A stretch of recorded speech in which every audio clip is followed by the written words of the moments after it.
जय माता दी। आप सभी का हमारे YouTube चैनल पर हार्दिक स्वागत है। आज सुने मंगलवार व्रत की दो पौराणिक कथाएं। बोलिए हनुमान जी महाराज की जय। व्यास जी ने कहा, एक बार नैमिषारण्य तीर्थ में 80,000 मुनि एकत्र होकर पुराणों के ज्ञाता श्री सूत जी से पूछने लगे, हे महामुने, आपने हमें अनेक पुराणों की कथाएं सुनाई हैं। अब कृपा करके हमें ऐसा व्रत और कथा बताएं जिसके करने से संतान की प्राप्ति हो तथा मनुष्यों को रोग शोक अग्नि सर्व दुख आदि का भय दूर हो, क्योंकि कलयुग में सभी जीवों की आयु बहुत कम है।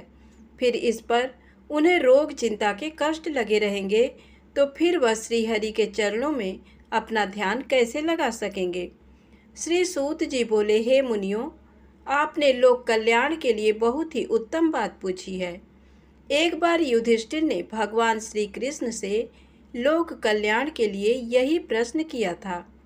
भगवान श्री कृष्ण और युधिष्ठिर का संवाद तुम्हारे सामने कहता हूँ, ध्यान देकर सुनो। एक समय पांडवों की सभा में श्री कृष्ण जी बैठे हुए थे। तब युधिष्ठिर ने भगवान श्री कृष्ण से प्रश्न किया, हे प्रभु नंद नंद गोविंद, आपने मेरे लिए अनेकों कथाएं सुनाई हैं। आज आप कृपा करके ऐसा व्रत या कथा सुनाएं जिसके करने से मनुष्य को रोग चिंता का भय समाप्त हो और उसको पुत्र की प्राप्ति हो। हे प्रभु, बिना पुत्र के जीवन व्यर्थ है। पुत्र के बिना मनुष्य नरकगामी होता है। पुत्र के बिना मनुष्य पितृ ऋण से छुटकारा नहीं पा सकता और न ही उसका पुन्नग नामक नरक से उद्धार हो सकता है। अतः पुत्रदायक व्रत बतलाएं। श्री कृष्ण भगवान बोले, हे राजन, मैं एक प्राचीन इतिहास सुनाता हूँ, आप उसे ध्यान पूर्वक सुनो। कुंडलपुर नामक एक नगर था। उसमें नंदा नामक एक ब्राह्मण रहता था। भगवान की कृपा से उसके पास सब कुछ था, फिर भी वह दुखी था। इसका कारण ये था कि ब्राह्मण की स्त्री सुनंदा की कोई संतान न थी। सुनंदा पतिव्रता थी, भक्तिपूर्वक श्री हनुमान जी की आराधना करती थी। मंगलवार के दिन व्रत करके अंत में भोजन बनाकर हनुमान जी का भोग लगाने के बाद स्वयं भोजन करती थी। एक बार मंगलवार के दिन ब्राह्मणी गृह कार्य की अधिकता के कारण हनुमान जी को भोग न लगा सकी, तो इस पर उसे बहुत दुख हुआ। उसने कुछ भी नहीं खाया और अपने मन में प्रण किया कि अब तो अगले मंगलवार को ही हनुमान जी का भोग लगाकर अन्न जल ग्रहण करेगी। ब्राह्मणी सुनंदा प्रतिदिन भोजन बनाती, श्रद्धापूर्वक पति को खिलाती, परंतु स्वयं भोजन नहीं करती और मन ही मन श्री हनुमान जी की आराधना करती थी। इसी प्रकार 6 दिन गुजर गए और ब्राह्मणी सुनंदा अपने निश्चय के अनुसार भूखी प्यासी निराहार रही और अगले मंगलवार को ब्राह्मणी सुनंदा प्रातःकाल ही बेहोश होकर गिर पड़ी। ब्राह्मणी सुनंदा की इस असीम भक्ति के प्रभाव से श्री हनुमान जी बहुत प्रसन्न हुए और प्रकट होकर बोले, सुनंदा, मैं तेरी भक्ति से बहुत प्रसन्न हूँ, तू उठ और वर मांग। सुनंदा अपने आराध्य देव श्री हनुमान जी को देखकर आनंद की अधिकता से विह्वल हो श्री हनुमान जी के चरणों में गिरकर बोली, हे प्रभु, मेरी कोई संतान नहीं है, कृपा करके मुझे संतान प्राप्ति का आशीर्वाद दें, आपकी अति कृपा होगी। श्री महावीर जी बोले, तेरी इच्छा पूर्ण होगी, तेरे एक कन्या पैदा होगी, उसके अष्टांग प्रतिदिन सोना दिया करेंगे। इस प्रकार कहकर श्री महावीर जी अंतर्ध्यान हो गए। ब्राह्मणी सुनंदा बहुत हर्षित हुई और सभी समाचार अपने पति से कहा। ब्राह्मण देवकन्या का वरदान सुनकर कुछ दुखी हुए, परंतु सोना मिलने की बात सुनी तो बहुत प्रसन्न हुए। विचार किया कि ऐसी कन्या के साथ मेरी निर्धनता भी समाप्त हो जाएगी। श्री हनुमान जी की कृपा से वह ब्राह्मणी गर्भवती हुई और 10वें महीने में उसे बहुत ही सुंदर पुत्री प्राप्त हुई। ये बच्ची अपने पिता के घर में ठीक उसी तरह से बढ़ने लगी जिस प्रकार शुक्ल पक्ष का चंद्रमा बढ़ रहा है।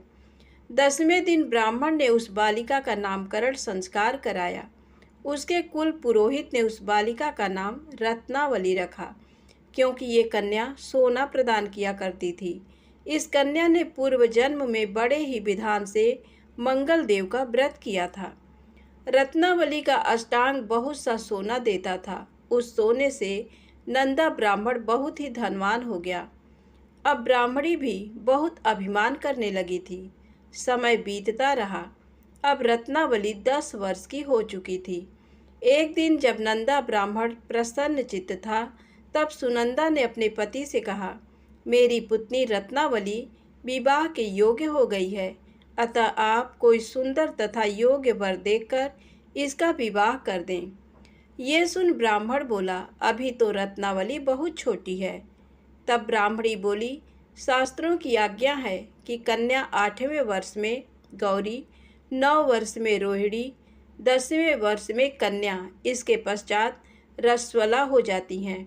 गौरी के दान से पाताल लोक की प्राप्ति होती है, रोहिणी के दान से वैकुंठ लोक की प्राप्ति होती है, कन्या के दान से इंद्रलोक में सुखों की प्राप्ति होती है। अगर हे पतिदेव रजस्वला का दान किया जाता है तो घोर नरक की प्राप्ति होती है। इस पर ब्राह्मण बोला, अभी तो रत्नावली मात्र 10 ही वर्ष की है और मैंने तो 16-16 साल की कन्याओं के विवाह कराए हैं, अभी जल्दी क्या है। तब ब्राह्मणी सुनंदा बोली, आपको तो लोभ अधिक हो गया। शास्त्रों में कहा गया है कि माता पिता और बड़ा भाई रजस्वला कन्या को देखते हैं तो वह अवश्य ही नरकगामी होते हैं। तब ब्राह्मण बोला, अच्छी बात है, कल मैं अवश्य ही योग्य वर की तलाश में अपना दूत भेजूंगा। दूसरे दिन ब्राह्मण ने अपने दूत को बुलाया और आज्ञा दी कि जैसी सुंदर मेरी कन्या है वैसा ही सुंदर वर उसके लिए तलाश करो। दूत अपने स्वामी की आज्ञा पाकर निकल पड़ा। पंपई नगर में उसने एक सुंदर लड़के को देखा। ये बालक एक ब्राह्मण परिवार का बहुत गुणवान पुत्र था। इसका नाम सोमेश्वर था। दूत ने इस सुंदर व गुणवान ब्राह्मण पुत्र के बारे में अपने स्वामी को पूर्ण विवरण दिया। ब्राह्मण नंदा को भी सोमेश्वर अच्छा लगा और फिर शुभ मुहूर्त में विधि पूर्वक कन्यादान करके ब्राह्मण ब्राह्मणी संतुष्ट हुए। परंतु ब्राह्मण के मन में लोभ समाया हुआ था। उसने कन्यादान तो कर दिया, पर वह बहुत खिन्न भी था। उसने विचार किया कि रत्नावली तो अब चली जाएगी और मुझे इससे जो सोना मिलता था वह अब नहीं मिलेगा। मेरे पास जो धन था कुछ तो इसके विवाह में खर्च हो गया और जो शेष बचा है वह भी कुछ दिनों पश्चात समाप्त हो जाएगा। मैंने तो इसका विवाह करके बहुत बड़ी भूल कर दी है। अब कोई ऐसा उपाय हो कि रत्नावली मेरे घर में ही बनी रहे, अपनी ससुराल ना जाए। लोभ रूपी राक्षस ब्राह्मण के मस्तिष्क पर छाता जा रहा था। रात भर अपनी सैया पर बेचैनी से करवटें बदलते बदलते उसने एक बहुत ही क्रूर निर्णय लिया। उसने विचार किया कि जब रत्नावली को लेकर उसका पति सोमेश्वर अपने घर के लिए जाएगा तो वह मार्ग में छिपकर सोमेश्वर का वध कर देगा और अपनी लड़की को अपने घर ले आएगा, जिससे नियमित रूप से उसे सोना भी मिलता रहेगा और समाज का कोई मनुष्य उसे दोष भी नहीं दे सकेगा। प्रातः काल हुआ तो नंदा और सुनंदा ने अपने जमाई तथा लड़की को बहुत सारा धन देकर विदा किया। सोमेश्वर अपनी पत्नी रत्नावली को लेकर ससुराल से अपने घर की तरफ चल दिया। ब्राह्मण नंदा महालोभ के वशीभूत हो अपनी मति खो चुका था। पाप पुण्य को उसे विचार ही न रहा। अपने भयानक व क्रूर निर्णय को कार्य रूप देने के लिए उसने अपने दूत को मार्ग में अपने जमाई का वध करने के लिए भेज दिया था, ताकि रत्नावली से प्राप्त होने वाला सोना उसे हमेशा मिलता रहे और वो कभी निर्धन ना हो। ब्राह्मण के दूत ने अपने स्वामी की आज्ञा का पालन करते हुए उसके जमाई सोमेश्वर का मार्ग में ही वध कर दिया। समाचार पाकर ब्राह्मण नंदा मार्ग में पहुंचा और रुदन करती अपनी पुत्री रत्नावली से बोला, हे पुत्री, मार्ग में लुटेरों ने तेरे पति का वध कर दिया है। भगवान की इच्छा के आगे किसी का कोई बस नहीं चलता है। अब तू घर चल, वहाँ पर ही रहकर शेष जीवन व्यतीत करना। जो भाग्य में लिखा है वही होगा। अपने पति की अकाल मृत्यु से रत्नावली बहुत दुखी हुई। करुण क्रंदन व रुदन करते हुए अपने पिता से बोली, हे पिताजी, इस संसार में जिस स्त्री का पति नहीं है उसका जीना व्यर्थ है।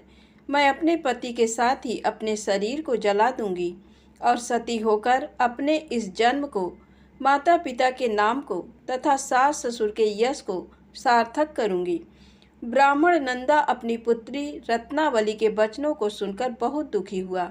विचार करने लगा, मैंने व्यर्थ ही जमाई बद का पाप अपने सिर लिया। रत्नावली तो उसके पीछे अपने प्राण तक देने को तैयार है। मेरा तो दोनों तरफ से मरण हो गया।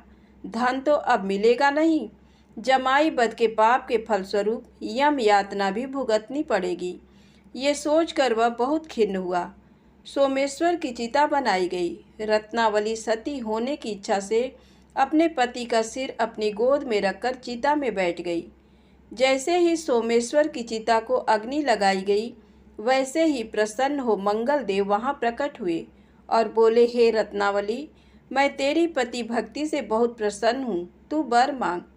रत्नावली ने अपने पति का जीवन दान मांगा। तब मंगल देव बोले, रत्नावली, तेरा पति अजर अमर है, ये महाविद्वान भी होगा और इसके अतिरिक्त तेरी जो इच्छा हो वर मांग। तब रत्नावली बोली, हे ग्रहों के स्वामी, यदि आप मुझ पर प्रसन्न हैं तो मुझे ये वरदान दीजिए कि जो भी मनुष्य मंगलवार के दिन प्रातःकाल लाल पुष्प लाल चंदन से पूजा करके आपका स्मरण करे, उसको रोग व्याधि ना हो, स्वजनों का कभी वियोग ना हो, सर्प अग्नि तथा शत्रुओं का भय ना रहे। जो स्त्री मंगलवार का व्रत करे वह कभी विधवा ना हो। मंगल देव तथास्तु कहकर अंतर ध्यान हो गए। सोमेश्वर मंगल देव की कृपा से जीवित हो उठा।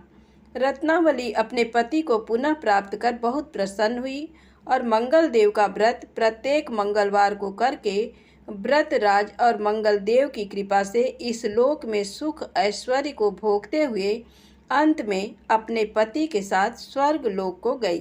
मंगलवार व्रत की दूसरी कथा। बहुत समय पहले की बात है। एक गांव में एक बुढ़िया अपने पुत्र के साथ रहती थी। वह मंगल देव को ही अपना इष्ट देवता मानती थी। वह हर मंगलवार को व्रत रखती और मंगल देव का पूजन करती थी। उसके पुत्र का नाम भी उसने मंगलिया रखा था, क्योंकि उसका जन्म मंगलवार के दिन हुआ था।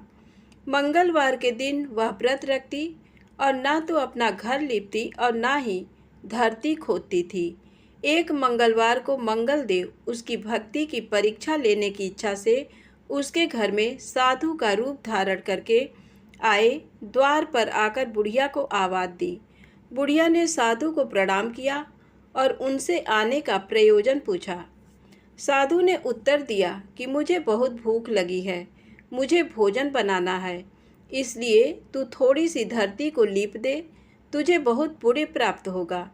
ये सुन बुढ़िया ने उत्तर दिया, महाराज, मेरा आज मंगलवार का व्रत है, मैं आज धरती को लीप नहीं सकती। आप कहो तो जल छिड़ककर धरती को गीला कर सकती हूँ, आप उस पर भोजन बना लीजिए। साधु बोले, मैं गोबर से लिपे चौके पर ही खाना बनाता हूँ। बुढ़िया ने कहा, धरती लीपने के अलावा और कोई सेवा हो तो मैं जरूर कर सकती हूँ। तब साधु ने उससे कहा कि सोच विचार करके उत्तर देना, मैं जो कहूँगा वो तुम्हें मानना होगा। बुढ़िया ने उत्तर दिया कि महाराज, धरती को लीपने के अलावा आप जो भी आदेश देंगे मैं उसका पालन अवश्य करूँगी, मैं वचन देती हूँ। साधु ने कहा कि तू अपने पुत्र को बुलाकर उल्टा लिटा दे, मैं उसकी पीठ ही पर अपना भोजन बना लूँगा। साधु की बात सुनकर बुढ़िया के होश उड़ गए और वो चुप हो गई। तब साधु ने उसे उसका वचन स्मरण कराया और कहा, अब क्या सोच रही है, अपने पुत्र को बुला। वृद्धा ने अपने पुत्र मंगलिया को आवाज़ लगाई। आवाज़ सुनकर उसका पुत्र आ गया। बुढ़िया ने उससे कहा कि जा बेटा, साधु बाबा तुझे बुला रहे हैं। लड़के ने साधु से पूछा, मैं आपकी क्या सेवा कर सकता हूँ। साधु ने उसे अपनी माँ को बुलाने को कहा। जब बुढ़िया आ गई तो साधु ने उससे कहा कि तू अपने पुत्र को यहाँ लिटा दे। बुढ़िया ने मंगल देव का ध्यान करके अपने पुत्र को उल्टा लिटा दिया और उसकी पीठ पर चूल्हा रख दिया। फिर बोली, महाराज अब जो करना है कीजिए। ऐसा कहकर वो घर के अंदर चली गई। साधु ने लड़के की पीठ पर रखे चूल्हे में आग जलाई और उस पर भोजन बनाया। भोजन बनने के बाद साधु ने बुढ़िया को बुलाया और कहा कि अपने पुत्र को भोजन बनने के बाद साधु ने बुढ़िया को बुलाया और अपने बेटे को भोजन करने के लिए बुलाने को कहा। बुढ़िया बोली, कैसे आश्चर्य की बात है कि अभी आपने उसकी पीठ पर आग जलाकर अपना भोजन बनाया और अब उसी को प्रसाद के लिए बुला रहे हो। अब उसका जीवित होना असंभव है। साधु ने फिर आग्रह किया तो वो बोली कि आप अब मुझे बार बार उसकी याद मत दिलाएं और भोग लगाकर प्रस्थान कीजिए। साधु के बार बार कहने पर बुढ़िया ने नाम लेकर अपने पुत्र को आवाज़ लगाई तो उसका पुत्र दौड़ता हुआ सामने आ गया। साधु ने उसको प्रसाद दिया और कहा, हे माता, तेरा व्रत सफल हुआ। तुम्हारी भक्ति और तुम्हारी अपने इष्ट देव के प्रति अपार श्रद्धा देखकर मैं तुम्हें आशीर्वाद देता हूँ कि तुम्हें कभी कोई कष्ट नहीं होगा। तुम्हारे सभी दुखों और कष्टों का नाश हो जाएगा। धन्यवाद। कहानी अच्छी लगी हो तो कृपया चैनल को लाइक सब्सक्राइब अवश्य करिएगा। जय भोलेनाथ।